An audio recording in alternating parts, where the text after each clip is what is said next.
Alors bonjour, je vous retrouve donc pour un nouveau podcast de Demain Lab. Demain Lab, donc, c'est repenser notre monde pour qu'on ait un demain meilleur. Et je rappelle toujours la phrase de Gilles Vigneault, demain, c'est aujourd'hui qu'on le construit. Alors, j'ai l'honneur vraiment de pouvoir échanger avec Estelle Morin, qui est professeure à HEC. Et Estelle, on se connaît depuis pas mal d'années et j'avais vraiment envie que tu viennes partager ta pensée sur comment on peut rêver demain, comment on peut amener à avoir un demain meilleur. Je pense pour nos enfants, pour tout le monde, que ce demain soit justement meilleur on va dire meilleur, puis beaucoup plus de conscience. Alors, merci d'avoir accepté d'être dans mon podcast. Ça me fait plaisir, Stéphanie. Alors, j'aimerais ça que tu, on va dire, te présentes. Qui es-tu, Estelle? Je me cherche encore la réponse à la question. Je l'ai cherché toute ma vie, cette réponse-là. D'abord, pour commencer, quelqu'un m'avait déjà posé cette question-là il y a longtemps et j'avais répondu d'abord, je suis une femme. Ouais. Ah, oui. D'abord, je suis une femme, je suis mère de famille, j'ai 3 enfants qui sont ma raison de vivre. Hmm. J'ai choisi très, très tôt dans ma jeunesse de devenir psychologue, ce dont j'ai mis 20 ans à faire. Hmm. Et quand j'ai célébré la soutenance de ma thèse de doctorat en psychologie, je me suis rendu compte que je n'avais pas prévu la suite. OK. Et l'inquiétude que ça a soulevé, le vide que ça a créé, m'a amené à poser la question, qu'est-ce qui donne un sens au travail? Et donc, j'ai consacré ma carrière à essayer de comprendre ce qui donne un sens au travail. Hmm.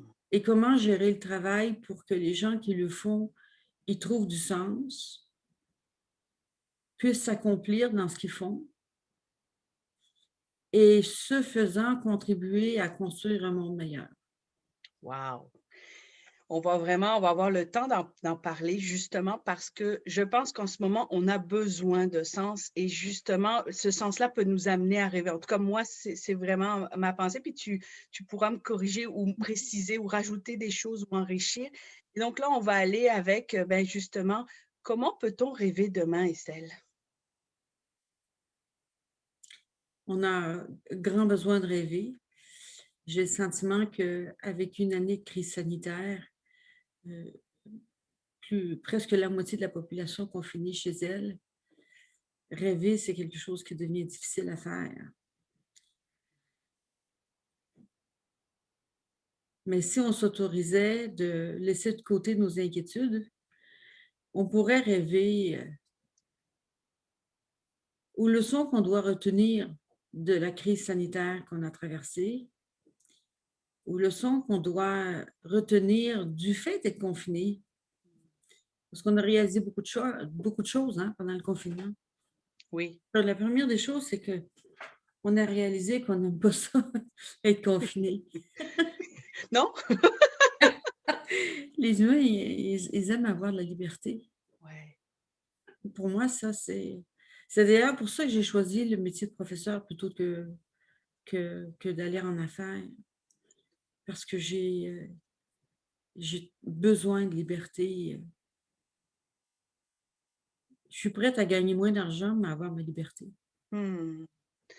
Qu'effectivement, ouais, Et ce besoin de liberté-là fait aussi que je veux dire, l'apprentissage, fait aussi que ça amène aussi une notion de liberté, tu sais, oui, d'apprendre, oui, j'aime ça quand tu dis d'apprendre une leçon de qu'est-ce qu'on vient d'apprendre, justement, nous amène vers une liberté, en tout cas plus de oui, liberté. absolument. C'est le but de l'apprentissage, de devenir plus libre. Et moi, j'entends liberté, avoir la flexibilité, Mmh. pouvoir faire ce qui nous semble la meilleure chose à faire dans le moment présent pour atteindre des objectifs ou pour réaliser nos projets. C'est d'avoir de la flexibilité. Une question qui est au centre des pratiques de management, qui est un vrai enjeu parce que même si on préconise la flexibilité dans l'organisation du travail, dans la gestion de son temps depuis au moins 30 ans, peut-être même 40 ans. Ça reste toujours un enjeu parce que les pratiques de management, dans les faits, pas dans les livres ni dans les écoles, mais dans les faits, elles ne donnent pas tant de flexibilité que ça aux employés. Est-ce que tu Alors, dirais qu'il donne une illusion de flexibilité ou est-ce que tu irais jusque-là? je dirais plutôt que c'est dans le discours. OK. C'est un discours de flexibilité, mais dans les faits, les employés se sentent contrôlés. Si c'était dans les pratiques, si c'était dans les gestes, dans la manière de faire la gestion du travail, alors comment on explique le fait qu'à chaque fois qu'on fait des enquêtes, les gens se plaignent de manquer d'autonomie? Je pose la question. Ouais, ouais, La deuxième chose qu'on a appris durant le confinement, c'est l'importance des relations humaines, oui. l'importance d'être ensemble. Parce que être confiné chez soi ou de ne pas voir nos proches parce qu'ils font pas partie de la bulle. Moi, j'ai 3 enfants. Je vis avec un, mais les 2 autres, je peux pas les voir. Enfin, je peux les voir à distance, mais je peux pas les voir en présentiel.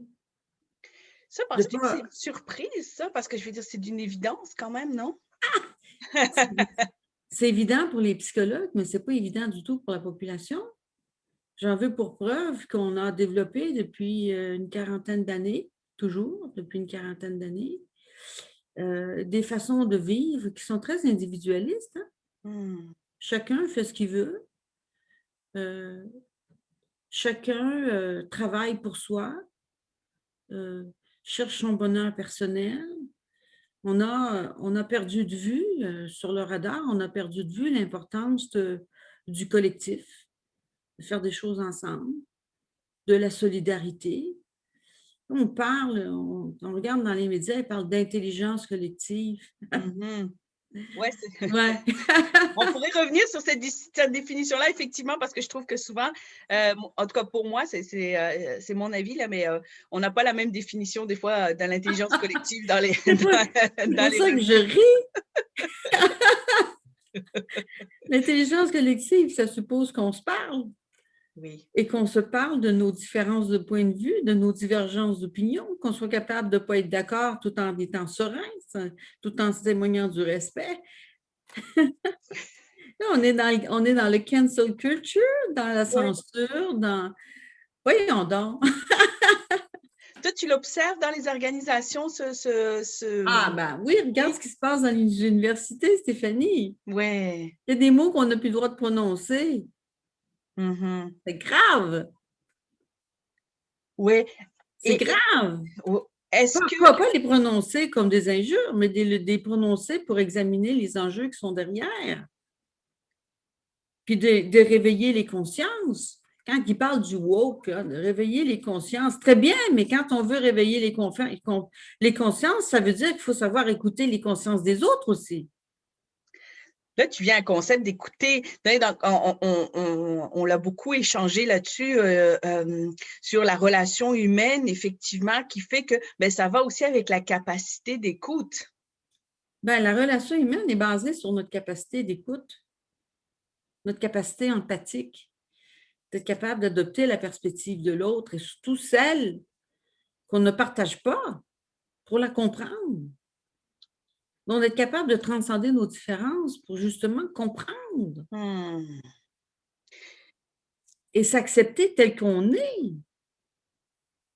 On est très rapide, les humains, là, comme on est aujourd'hui, nous sommes très rapides sur le jugement. En même temps, on est fabriqué pour être comme ça.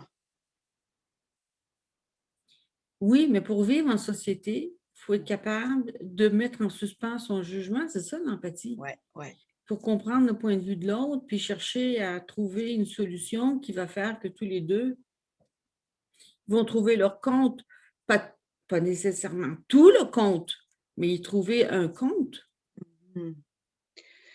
Tu vois, quand tu mentionnais qu'il y a plus d'individualisme, que les gens pensent plus à leur bonheur personnel, est-ce que tu penses que la pandémie, on va dire, a exacerbé encore plus cet aspect-là? Oui et non. OK. Oui, parce que comme ça fait longtemps que ça dure, on n'en peut plus Ouais, de se confiner puis de se protéger. On a envie de vivre comme avant. ouais. Puis les gens disent, on les voit, les manifestations dans les rues, hein, une Mhm. question de liberté individuelle. La liberté existe, c'est ma valeur principale, mais ça s'accompagne d'une responsabilité envers les OK. autres. J'aime ça, cette notion de responsabilité envers les autres, Ben parce que oui, c'est vraiment important, là. Comment ben moi, je me sens responsable collectivement de ce que oui, je fais ou de ce que je pense ou de oui. mes actions, là. Ouais. Ah, tu vois, Stéphanie, si on avait un système d'éducation qui nous encourage à développer un raisonnement dialectique, on y arriverait peut-être. On Mmh. raisonne beaucoup en c'est ou bien, mais c'est pas ou la liberté ou le devoir. Ouais. C'est les deux. C'est d'être capable de comprendre que la vie, c'est pas ou bien ou bien. Le jour existe parce qu'il y a la nuit, le haut existe parce qu'il y a le bas, le bon existe parce qu'il y a le mal. Moi, j'appelle ça, ouais, c'est Il parce qu'il y a faut, un paradoxe qui est là, ouais. il faut être capable de comprendre que les choses existent et il faut savoir les transcender pour atteindre un équilibre. Alors, cela dit, quand on fait des oppositions, c'est souvent avec des Mmh. contraires dont un est positif puis l'autre est négatif, le bien, le mal. Ouais. Mais la liberté individuelle puis la responsabilité que l'on a envers les autres, c'est pas deux mauvais, c'est deux biens. Mmh. Ça devrait être plus facile de les transcender parce que c'est deux biens. Ouais. Alors, il y a ça, donc je t'ai parlé du confinement, notre Oui, besoin de liberté, notre besoin de relation, oui. mais aussi de la primauté de la santé sur l'économie. Oh. Ça, c'est vraiment formidable. Parce que depuis que le management existe, depuis les années 1900, hein, Mmh. on date les pratiques de management aux ouvrages de Frédéric Taylor, 1911. C'était peut-être un petit peu avant, certains remontent ça à Adam Smith. Mais disons Frédéric Taylor pour aller dans la conformité, 1911, plus d'un siècle, on a tout fait pour mettre de l'avant l'importance de l'économie, l'importance de la rentabilité, l'importance de l'argent, souvent au détriment de la santé. Même si on a vu concrètement Frédéric Taylor qui avait proposé une façon de gérer le travail pour justement, en fait, il y avait des pensées écologiques, hein, Frédéric Taylor. Mmh. C'était pour économiser, pour éviter du gaspillage, pour protéger la santé des travailleurs, pour faire que les tâches soient plus efficientes et sur le plan technologique et sur le plan social. Peut-être qu'il faudrait relire les classiques hein, pour savoir Mmh. vraiment qu'est-ce qu'ils ont écrit plutôt que de répandre des rumeurs qui ne sont pas fondées. Si on regardait, c'est pareil pour la pyramide de Maslow, hein, qui n'est pas de lui. On m'a traité de toutes sortes de noms parce que j'ai été une des premières à l'énoncer clairement dans un livre. Maintenant, il y a plusieurs ouvrages qui se sont publiés, des articles là-dessus, Ouais, ouais. qui vont dans le même sens que de l'observation que j'ai faite. Comme quoi, il faut faire ses travaux. Hein. Quand on est professeur, il faut lire. Il ne faut pas simplement rapporter ce que les autres ont écrit à propos des personnes, de ceux qui ont rapporté, c'est-à-dire qu'ils fassent le jeu du téléphone. Bon, je reviens au sujet. Le- la- la- les pionniers du management avaient en tête la santé des travailleurs, leur sécurité. Mmh. Et ça s'est perdu au fil des discours OK. pour arriver dans les années 60 avec l'École des relations humaines qui préconisait le Oui, bien-être et la oui. satisfaction, mais pas pour n'importe quelle raison, pour renforcer le discours de l'importance de la rentabilité.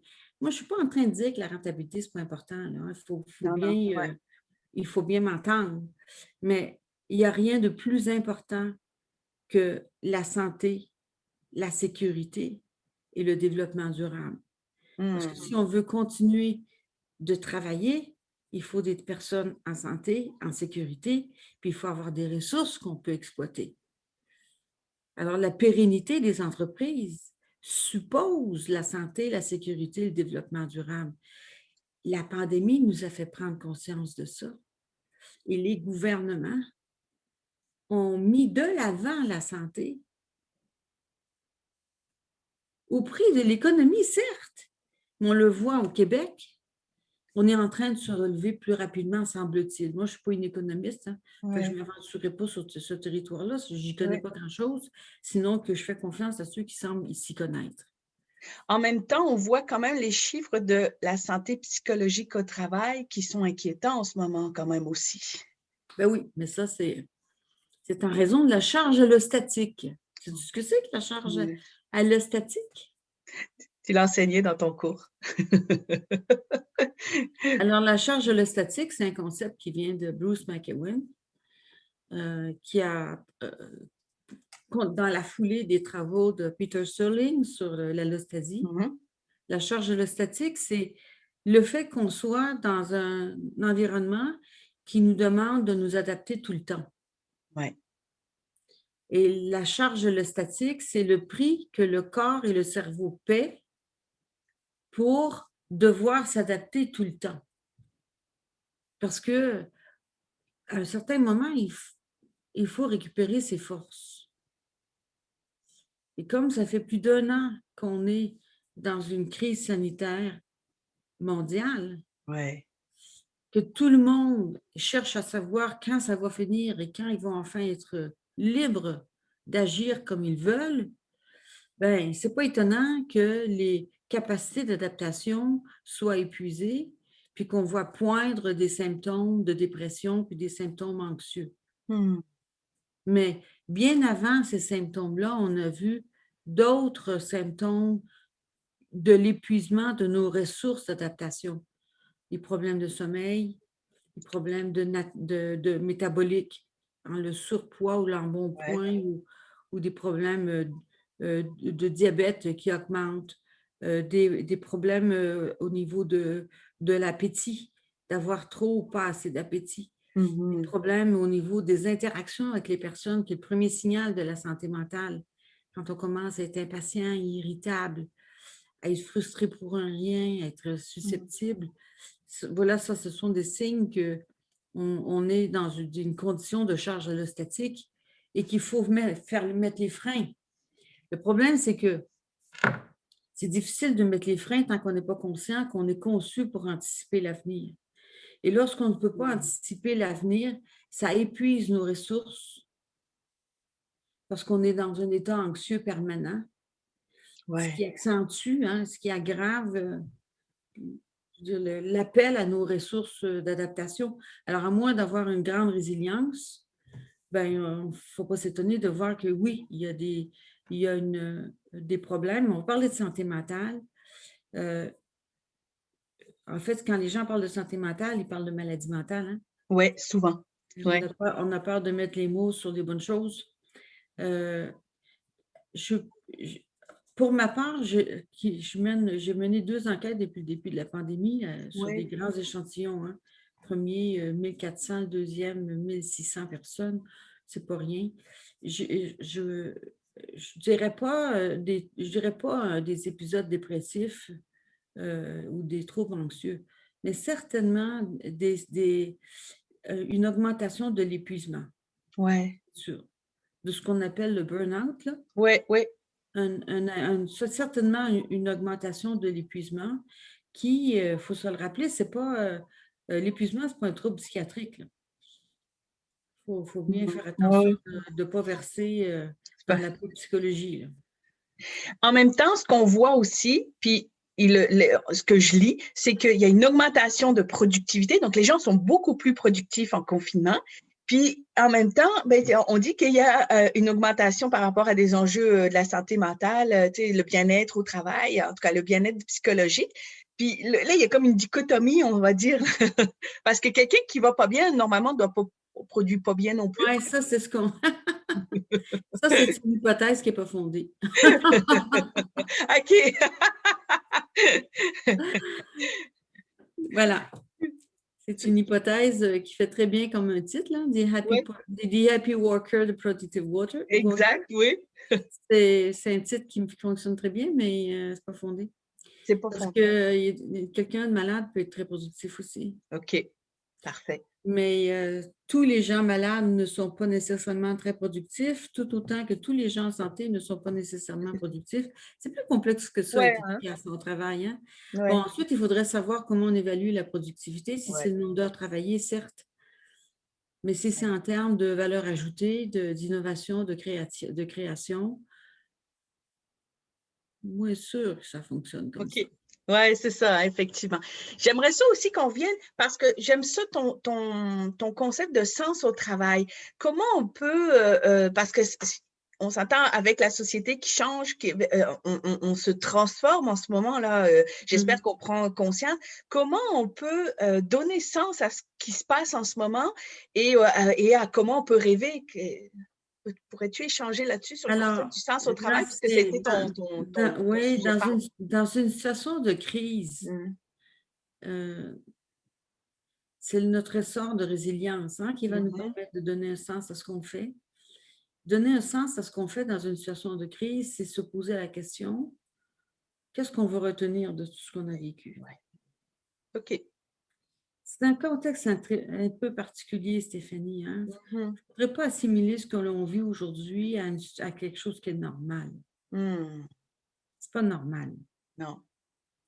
Mais dans une situation de crise qui donne un sens, c'est de se poser d'abord la question, qu'est-ce qu'on va retenir de ce qu'on vit?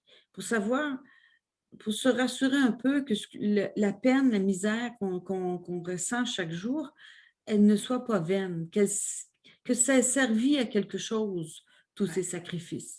Première des choses. OK. La deuxième des choses, c'est pour donner un sens à ce qui se passe là maintenant, faut peut-être, je t'ai parlé de notre capacité naturelle d'anticiper l'avenir, Mhm. de prendre les jours un jour à la fois. OK. Demain, je ne sais pas de quoi demain sera fait, mais je sais aujourd'hui ce qui m'arrive et qu'est-ce que je peux faire aujourd'hui. C'est beaucoup plus facile de Hmm. traverser les épreuves un jour à la fois Ouais. que d'essayer d'imaginer comment on sera à la fin. Je te donne un exemple concret de ça. Moi, Ouais. j'ai eu le bonheur de faire le chemin de Compostelle en OK. solitaire avec mon Ouais. sac à dos. Après 345 kilomètres de marche dans un sentier boueux parce qu'il pleuvait tous les jours, je me suis fait une fasciite plantaire, ce qui m'a sorti du chemin jusqu'au moment où j'étais capable de reprendre le chemin avec des prothèses dans mes bottines, puis beaucoup d'anti-inflammatoires. Parce que je suis une tête de cochon. Je voulais arriver à Santiago de Compostelle sans. Il n'y avait pas de question que je retournais chez nous. J'ai marché de Saint-Jean-Pied-de-Port à Santiago de Compostelle avec une fasciite plantaire qui n'était pas tout à fait guérie, seule. Hmm. Et qu'est-ce qui a fait que j'ai pu faire le chemin? C'est parce que je me suis dit, aujourd'hui, je vais marcher ce que je suis capable de marcher. Puis je vais m'arrêter quand je serai plus capable de marcher. OK. Un jour à la fois, et j'allais aussi loin que mon regard portait. Chaque jour, je marchais aussi loin que mon regard pouvait porter. Je me disais, je vais me rendre là. Ouais. Puis quand je serai rendue là, je verrai si je continue ou pas.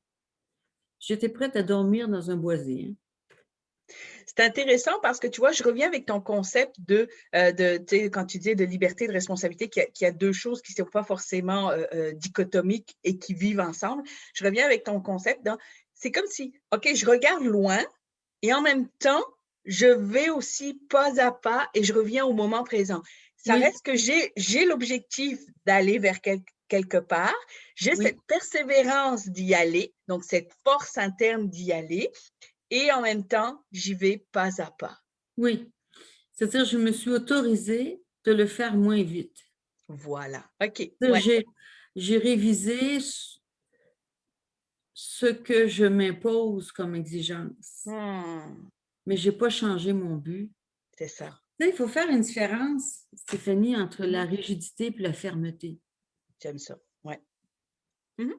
On est ferme dans l'objectif de ces projets, puis on est souple dans la manière de les accomplir. Mmh, Les gens rigides, ils veulent pas changer de moyens, ils c'est ça. s'entêtent.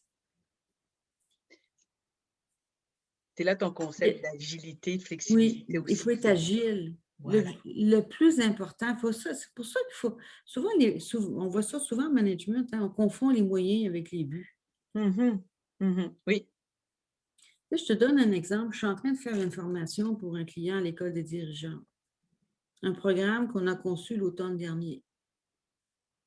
Les participants ont eu, ont fait plusieurs modules. On arrive au dernier et je ne suis pas la seule à animer cette formation, hein. Il y a une équipe de chargés de cours, de professeurs impliqués dans ce projet-là. Je réalise, depuis les 3 derniers modules, que le dernier est pas utile pour nos participants. Mmh. Il va pas leur apprendre quelque chose dont ils ont besoin, qui va répondre à leurs besoins de formation. Alors, j'ai proposé de changer le programme. Ça cause des remous dans l'équipe parce que quelqu'un a investi du temps pour préparer le dernier Tout à fait. module, Ouais, mais il s'avère être pas pertinent. Ben oui, ça arrive. le moyen est pas utile. Il faut pas perdre de vue l'objectif. Notre objectif, c'est que ces participants-là passent du temps en formation pour des sujets qui leur sont utiles, qui vont les aider à mieux faire leur travail. C'est ça l'objectif. Et parfois, il faut changer les moyens pour atteindre notre objectif. Et si on s'entête sur le moyen, qu'est-ce que ça va produire? Ça va produire des participants insatisfaits, Ils vont perdre du temps. ils vont perdre du temps et ça va nuire à la réputation de l'école. Puis ça Alors va aussi peut-être, ouais, donner moins parfois de il chance, faut hein. voilà, parfois il faut, bien sûr, c'est frustrant d'avoir travaillé sur quelque chose qui servira pas dans le moment présent, mais ce travail-là, il est pas perdu. Mmh Il va mh. servir à d'autres occasions. Moi, j'ai développé beaucoup de matériel de formation puis d'enseignement que je réutilise, que je transforme à d'autres occasions. J'aime bien ça, faire ça parce que je me dis: «J'augmente ma boîte à outils». Ouais. Alors pour moi, le temps que je mets à faire quelque chose que je n'utilise pas tout de suite, il n'est pas perdu, il est mis en attente. Tu vois, c'est vraiment une Mmh mh. question, on dit en anglais de mindset. Ouais. Ce qui est le plus important pour revenir à ta question, c'est de ne pas perdre de vue les objectifs de notre travail. À quoi sert le travail que je fais? Et ça, c'est une excellente question qu'on pourrait poser, hein. En même temps, tu vois, ce que j'amène, ta question du sens, est-ce que tu penses qu'en ce moment, puis les organisations auraient un intérêt à prendre du temps sur le sens de leur travail en ce moment? Ah ben oui, Et et ah puis, tu oui, sais, j'oriente un peu ma question, c'est et aussi de OK, parce que, tu sais, quand tu disais: «Je vais jusque mon regard me porte pendant ma marche», est-ce qu'ils auraient un intérêt aussi à regarder, ben, mon regard, il porte jusqu'où on tu oui, sais, jusqu'où on veut aller? ben oui, aussi loin qu'on peut regarder. Oui. Tu vois, pendant la pandémie, on a reproché au gouvernement de nous donner des objectifs à 3 semaines, un mois. Ben, c'est parce qu'ils ne pouvaient pas voir plus loin. Ouais. C'est comme quand on navigue sur la mer. Je ne sais pas si Mmh. tu as déjà fait de la voile, moi oui. Oui. J'ai eu la chance de faire de la voile sur le Pacifique OK. pendant plusieurs mois. On navigue à vue quand on ne voit pas plus loin, quand le ciel est chargé, que l'horizon est bouché, on se fie sur nos instruments, puis on navigue à vue. Parce qu'on peut pas, on voit pas plus loin. Fait que Mhm. ça sert à rien de se fâcher contre ça, puis de, bou- de ruminer, parce que ça nous fait du mal. Pourquoi se faire du mal? Et en même temps, c'est notre besoin de contrôle peut-être aussi. On aura besoin de contrôler notre Ouais, environnement. ça, c'est la quatrième leçon de la pandémie. Ouais, hein? OK. Les humains ont peut-être pris conscience, je dis peut-être parce que je ne suis pas certaine, Mhm. ont peut-être pris conscience de l'humilité. Oh, OK. Vous savez, nous sommes des poussières d'étoiles, hein. Mhm. La nature, elle nous inclut dans son projet, mais elle a pas de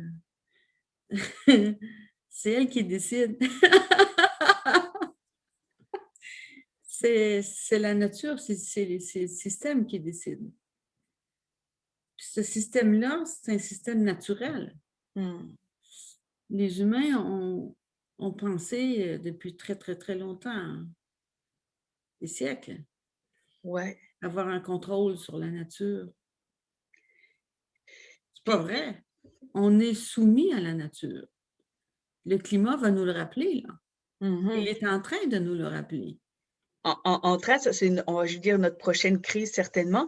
Et justement, est-ce que le fait de pouvoir éventuellement se projeter dans un avenir pourrait nous aider à anticiper un petit peu et essayer d'avoir peut-être un sentiment de contrôle sur ce qu'on veut demain? Ben, pour quelqu'un qui a besoin d'avoir un sentiment de contrôle, peut-être, là. Ouais, juste d'avoir le sentiment, peut-être que ça peut aider.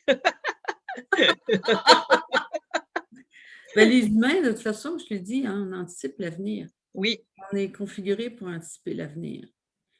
La planification, la prévision, anticipation, l'appréhension, tout ça, c'est notre cerveau est conçu pour ça.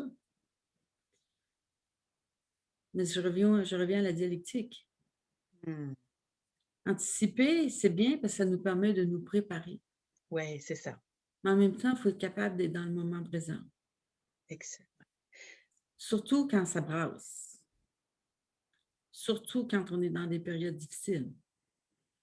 Quand tout va bien, ça roule. On peut avoir le loisir de ne pas être dans le moment présent. Mais quand les équilibres sont rompus, c'est important de se ramener ici et maintenant.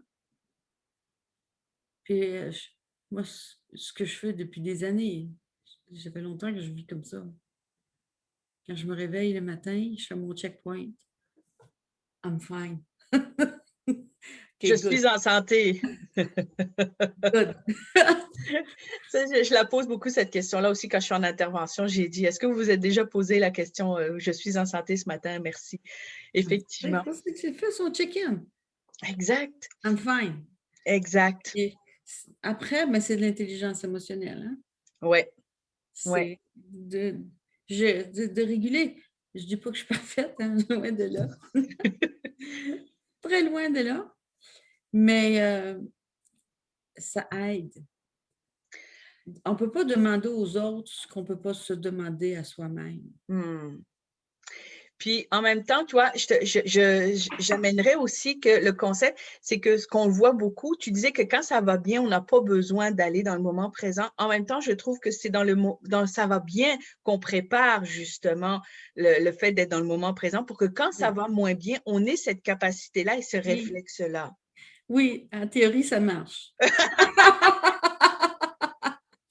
C'est quand ça va bien, on a l'impression que ça va toujours aller bien. Oui, c'est ça, c'est ça. Ben, c'est d'avoir cette capacité de réflexe parce que, tu sais, c'est des Oui, choses que quand ça va bien, on le travaille, oui, puis parce que quand ça va moins bien, on est dans des réflexes et tu sais, je veux dire, tu le sais, tu le sais très bien qu'on est souvent dans des réflexes et que si on n'a pas eu ce réflexe-là, ben, c'est beaucoup plus difficile de le travailler. absolument. En fait, quand on a des beaux jours, il faut faire le plein, il faut faire des Ouais, réserves. ouais, Parce que les beaux jours sont suivis par des mauvais jours, puis les mauvais jours sont suivis par des bons jours. ouais. Ça va. Alors, c'est pour ça que je veux dire, la vie, c'est comme ça, hein. Mmh, mmh.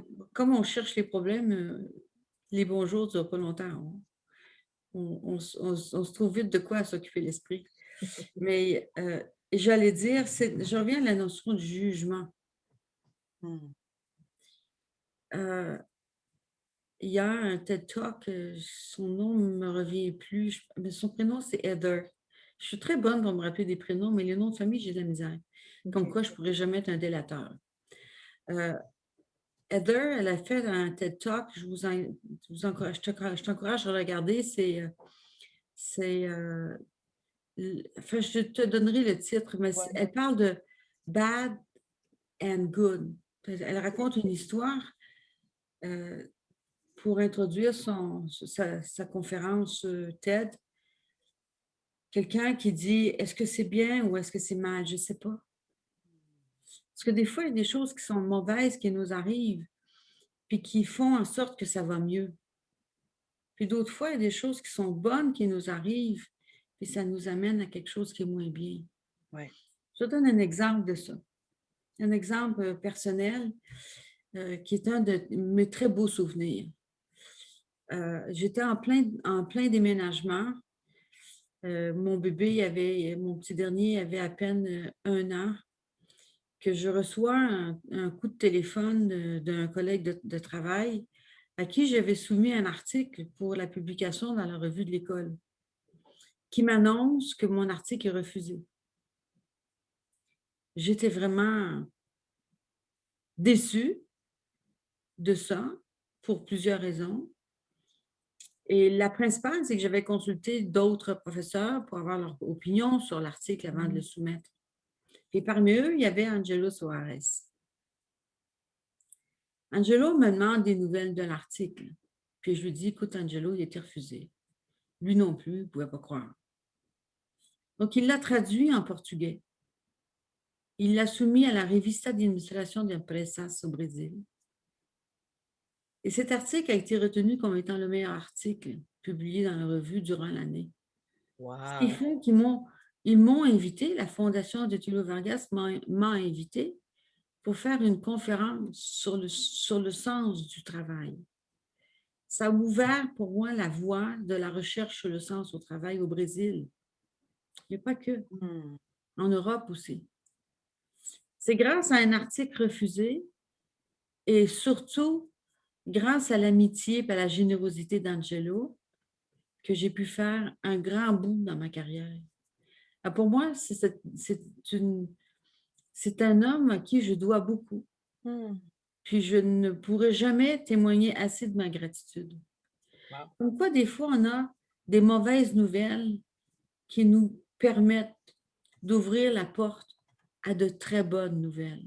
Ouais. Et d'autres fois, on a des bonnes nouvelles qui nous ferment le chemin puis qui nous amènent sur d'autres mauvaises nouvelles.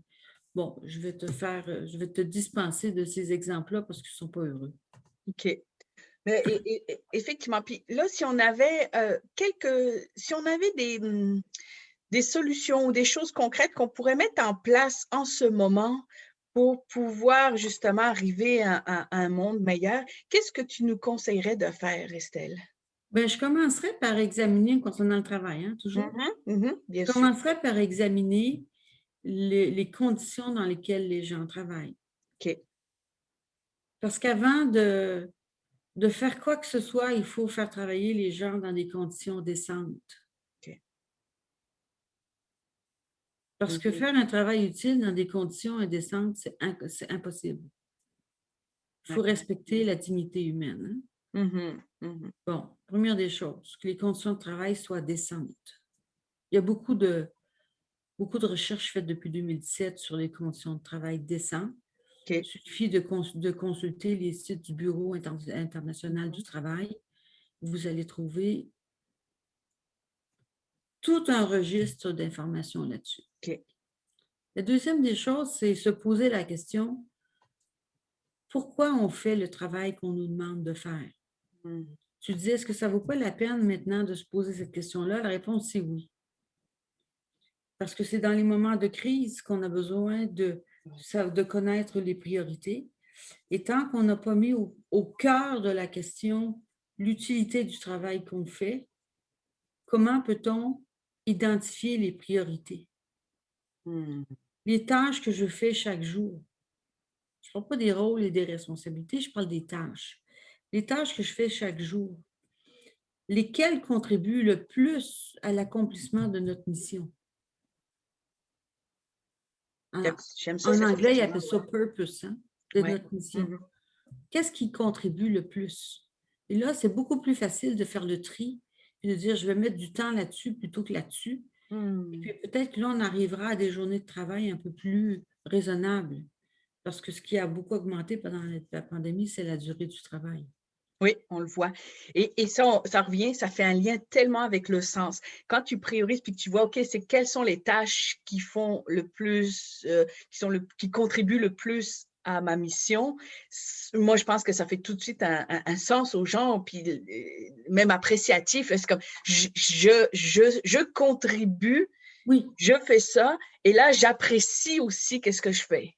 exactement, parce que quand on fait quelque chose d'utile, d'abord, ça fait en sorte que ça nous rassure sur la possibilité de continuer de le faire, parce que Ouais. faire un travail inutile, ben, c'est les premiers qui perdent leur emploi, hein. Mhm, mhm. Et Bon, tellement. puis ensuite, ben, parce que ça oriente l'attention sur les bonnes choses, ce qui fait qu'on se disperse moins, on a une bien meilleure efficacité.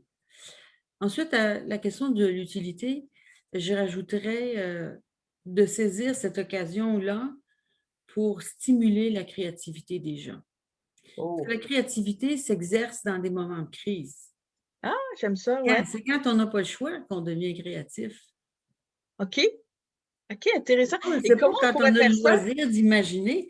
Oui, ça se Ouais, fait, là. On peut ouais. devenir créatif quand on a le loisir d'imaginer dans le jeu puis dans le rêve. Je dénie pas ça, mais les vraies créations, on les fait quand on est obligé. Donc, il y a une nécessité de créer. Et comment on pourrait justement développer? Parce que juste moi, ce que je vois puis ce que j'entends, c'est justement les gens sont plus concentrés sur la productivité et moins sur je Sur la crée. créativité, bien sûr. OK. Donc, Ben moi, comment on je pourrait crois faire que ça? c'est toutes les questions sur je suis en train de faire mon travail, puis je ne sais pas comment Ouais. m'y prendre. OK, d'accord. Tu vois, un exemple de créativité, c'est Oui. quand, c'est un exemple commun, là, c'est quand les sociétés qui fabriquent de l'alcool se sont tournées pour faire des produits, euh, des Ouais, pour produits la. sanitaires, là. Ouais, effectivement. Oui, oui, oui, on voit ça, Ils ont effectivement. transformé leur production, ils ont transformé leur production pour faire quelque chose qui était utile.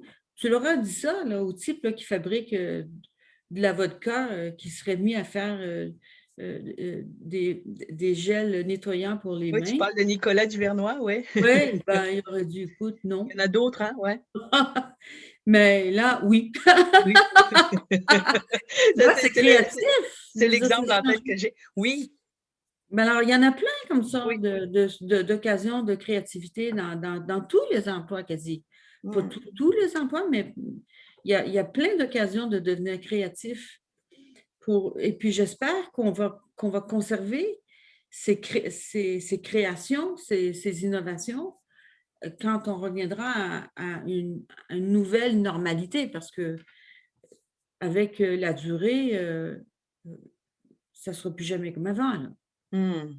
L'organisation du travail va changer, les pratiques de management sont obligées de s'adapter aux expériences que les gens ont vécues pendant la pandémie. Leur réaliser qu'il faut faire confiance, que la flexibilité, c'est le cœur de la production. On a besoin de donner de la flexibilité aux gens quand ils travaillent. Sinon, ben, si on veut tout contrôler, ben, qu'on développe des robots. On est en train aussi d'en développer. Ben oui, ben, pourquoi pas? Je veux dire, si les tâches peuvent être Ouais. robotisées, ben, soit. Alors, mobilisons les gens qui faisaient ces tâches-là pour faire des tâches qui sont à la hauteur de l'intelligence humaine puis de notre créativité, pourquoi pas?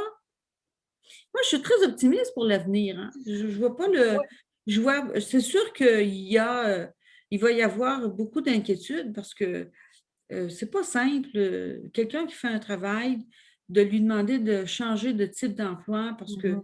une machine va le remplacer. C'est pas simple. Non. De collaborer avec un robot, c'est pas facile non plus. Tout ça, c'est vrai. Mais si un travail peut être fait par une machine, à la longue, ça aliène la personne qui le fait. Hmm. Frédéric Ellsberg avait écrit en 1968, si on peut remplacer un travailleur par un robot, il faut le faire Hmm. parce qu'on va nuire à la santé mentale du travailleur si on ne le fait pas. Ce qu'il y a, tu vois, puis mon podcast juste précédent, c'était justement sur les nouvelles compétences. Puis il mentionnait, c'est Jean-Baptiste Audrery qui mentionnait que 90% des emplois en ce moment vont nécessiter des nouvelles compétences. Oui, Donc, c'est aussi donner la possibilité aux gens d'apprendre, d'avoir des nouvelles compétences. Donc, ça veut dire du temps, ça veut dire des nouvelles façons d'apprendre, ça veut dire d'expérimenter, ça veut dire tout plein de oui, choses aussi, des nouvelles façons. oui, Donc, donner ce temps-là aussi aux gens d'avoir des nouvelles compétences. oui. Et ces compétences, c'est des compétences qui sont du domaine d'abord émotionnel. Hein, les Mhm. compétences émotionnelles et sociales vont devenir très, très importantes. Oui. Excuse-moi, des compétences numériques aussi, être Oui. capable d'utiliser des applications, de travailler à distance. La pandémie nous a permis Oui. de stimuler le développement des compétences numériques. La, la, J'allais dire aussi la pensée critique, Ouais. parce que les machines ne sont pas bonnes dans la pensée critique. Pas encore. Non, c'est pas leur domaine trop. Elles sont bonnes pour associer, coordonner, faire des choses comme ça, mais elles ne sont pas bonnes pour réfléchir sur ce qu'on fait, sur les hypothèses, les mettre en perspective, puis les voir autrement, Mhm. de repérer des divergences. Ça, c'est pas simple pour des machines. Plus facile de repérer les convergences que les divergences. Mhm. Ensuite, il y a cette capacité je dirais, dans les capacités sociales et émotionnelles, les capacités numériques, la capacité à, tra- à- à s'associer à des gens différents. Oui, on le voit. Ouais. Ça, c'est quelque chose qui va être très, très important. Mais ça suppose une flexibilité cognitive. Ça suppose la capacité de mettre les choses en perspective. Et là, moi, ma grande crainte, Stéphanie, c'est que la population va vers des solutions de plus en plus déresponsabilisantes. Tu sais? Ben, et effectivement, ben, peut-être qu'en ce moment aussi, puis je le vois, c'est sûr que, tu sais, je vais dire, quand on est en situation de crise, moi, pour moi, c'est facile d'aller vers la simplicité. Donc, tu sais, on s'entend. Donc, je veux apporter, moi, de la nuance. Je veux apporter, et ça demande un effort pour les gens d'aller dans Ben cette oui, nuance-là, ben c'est ça. parce que quand on veut se déresponsabiliser, justement, pour moi, on n'a plus de nuances. Il n'y a plus de Et nuance. Tu voilà. sais, d'espérer que les solutions viennent toujours des gouvernements ou de l'employeur ou du syndicat.